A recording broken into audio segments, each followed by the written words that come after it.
त्या संदर्भातलं दुधापासून पावडर तयार होती ती परदेशामध्ये पाठवली जाती। पवार साहेब कृषी मंत्री असताना आदरणीय पवार साहेबांना या सगळ्या राज्याचं आणि देशाचं शेतकऱ्यांचं जे काही अडचणी आहे त्याची फार बारकाईने जाण होती आणि त्याच्यामुळं पवार साहेब या संदर्भामध्ये स्वतः लक्ष घालायचे।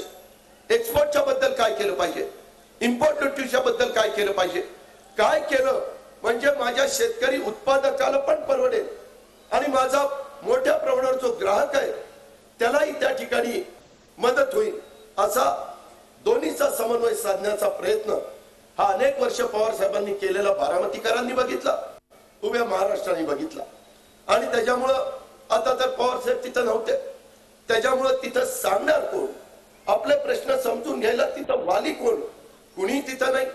त्याच्या संदर्भात तिथल्या कृषी मंत्र्यांना सांगितलं तर ते त्याच्यामध्ये फार बारकाईने लक्ष देत नव्हते आणि त्याच्यामुळे ही अशा प्रकारची परिस्थिती आलेली आहे। ही परिस्थिती आपल्याला आता बदलायची आहे। ती बदलण्याच्या करता तुमच्याकडे 15 तारखेला संधी चालू झालेली आहे। आता वेगवेगळ्या पक्षांच्या अपेक्षा मोठ्या प्रमाणावर वाढल्या।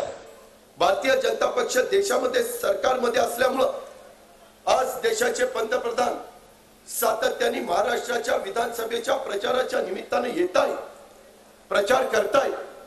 त्याच्यामध्ये बारामतीचं पण भाग्य, बारामतीला पण पंतप्रधान घेऊन गेले। त्याच्यामध्ये एवढं महत्व हे तुमच्या माझ्या निवडणुकीला आलेलं आहे की या निवडणुकीची नोंद ही पंतप्रधानाला घ्यावी लागली। त्यांना वाटलं की आता बारामतीकरांना कुणी जाऊन जरी सांगितलं तर बारामती कुणाचंच ऐकत नाही, ती नेहमीच्या प्रथेप्रमाणे पवार साहेबांचंच ऐकते आणि त्यामुळं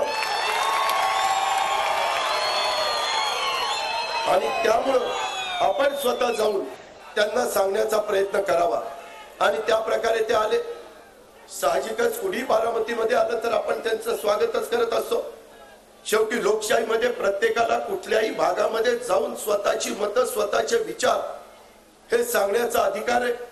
डॉक्टर बाबासाहेब आंबेडकर साहेबांनी जी घटना दिली त्या घटनेमध्येच तो मूलभूत अधिकार हा सर्व जाती धर्माच्या लोकांना दिलेला आहे आणि त्याच्यामुळे ती सभा झाली।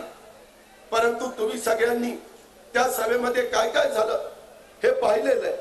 त्यामध्ये त्यांनी मुद्दा कुठला काढला, पहिला मुद्दा काढला की बारामती गुलामीची स्थिती आहे। मला अक्षरशः कीव करावीशी वाटते। बारामतीमध्ये 67 सालापासून पवार साहेबांचं नेतृत्व आपण सगळ्यांनी बघितलं। नंतर आमच्यासारख्या छोट्या मोठ्या कार्यकर्त्यांनी तुमच्या सगळ्यांच्या पाठिंब्याच्या जोरावर वेगवेगळ्या ठिकाणी प्रतिनिधित्व केलं। स्टेजवरच्या मान्यवरांनी वेगवेगळी पदं भूषवली आणि हे सगळं होत असताना कधी इथं गुलामगिरीचा त्या ठिकाणी उल्लेख तरी झाला, कधी कुणाला तशा पद्धतीनं वागवलं गेलं। उलट कुणी पण यावं या ठिकाणी येऊन आपली मतं मांडावी। मला आठवत आहे पाठीमागच्या काळामध्ये राज्याचे मुख्यमंत्री पवार साहेब असताना पवार साहेबांच्यावर प्रचंड अशा प्रकारचे आरोप झाले। गोरा खैरनार, अण्णासाहेब हजारे, स्वर्गीय गोपीनाथ मुंडे साहेब असे अनेक जण यायचे। त्याही वेळेस इथं सभा व्हायच्या। आपण आपल्या कार्यकर्त्यांना, सतीश मामांना, बाळासाहेब तावरेंना, बाकीच्या सहकाऱ्यांना आठवत असेल त्यावेळेस साहेबांचे फोन यायचे। आपण पण सांगायचो, स्वर्गीय अप्पासाहेब काका सांगायचे की बाबा कुणी त्याच्यामध्ये गोंधळ घालू नका।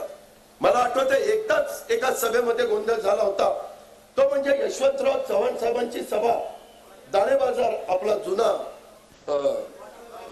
कॉटन मार्केटच्या मैदानावर त्या ठिकाणी होती। सगळं ते मोकळं होतं आणि त्यावेळेस साफ करून काहीतरी ती सभा उधळली गेली होती। कोण काय म्हणतं, लाला मुसलेचं नाव घेतं, कोण कुणाचं नाव घेतं, परंतु माहित नाही। तेवढंच एक उदाहरण त्यावेळेस घडलेलं होतं।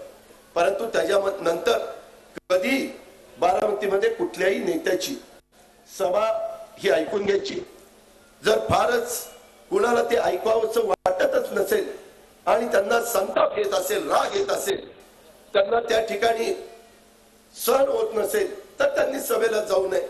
या पद्धतीनं आपण आपल्या कार्यकर्त्यांना सांगितलं आणि त्याच्यातनं त्या सगळ्या सभा झाल्या। त्याच्यामध्ये कधी अक्षरशः खालच्या पातळीवर जाऊन काही टीका टिप्पणी केली, बिनबुडाचे आरोप तर सर्रास करण्याची यांची नेहमीची पद्धत होती। परंतु त्याच्यामध्ये कधी आपण त्यामध्ये हस्तक्षेप केला नाही, अडचणी येऊन दिल्या नाही. ही पवार साहेबांची आपल्याला शिकवण. कुठं कोण दारामध्ये आपल्या इथं विद्या प्रतिष्ठान, शारदा नगर, माळेगाव कारखाना, सोमेश्वर कारखाना कुठल्याही संस्थेमध्ये बहुतेकदा मेरिट मध्ये आपण घेतो. पुणे जिल्हा मध्यवर्ती सहकारी बँक मध्ये पण आपण मेरिट वर त्या ठिकाणी घेतो. आज लोकप्रतिनिधी आणला तरी लोक येतात, लोक भेटतात. माझा तर स्वतःचा दावा आहे महाराष्ट्रामध्ये आणि वेगवेगळ्या राजकीय पक्षाचे अनेक सहकारी आपलं आपलं लोकप्रतिनिधी म्हणून काम करत असतो. 288 मतदारसंघाचा जर विचार केला तर 288 मतदारसंघामध्ये आपल्या स्वतःच्या मतदारसंघात नाही, महाराष्ट्रामध्ये कुठे जरी असलो तर सकाळी 7 वाजता लोकांना भेटणारा माझ्या शिवाय दुसरा कुणी माणूस भेटू शकतो. मी लवकर भेटतो म्हणूनच माझ्याकडे 6:30 लोक येतात ना भेटायला. जर एखादा 10-12 वाजता उठत असेल बघताय ही गडी उठला का बघूया, का कुत्र्याची खेळतो का मांजराची खेळतोय ती बघूया. आणि मग त्या ठिकाणी लोकांना भेटायला त्यांना जर वेळ असेल, सवड असेल तर आपण मग तिथं भेटायला जाऊया. ही बाकीच्यांची परिस्थिती. आणि त्या ठिकाणी कुणीतरी त्यांना तिथं बसल्यानंतर कोण आपल्यातला एखादा सांगायला लागला कोणाला माहिती. त्यानं ते पटा काही सांगितलं, ते काही नीट समजून घेतलेलं दिसत नाही आणि त्याच्यामध्ये कुणाच्या तरी दारात जावं लागतं. नरेंद्र मोदी साहेब, तुम्ही पण देशाचे पंतप्रधान आहात.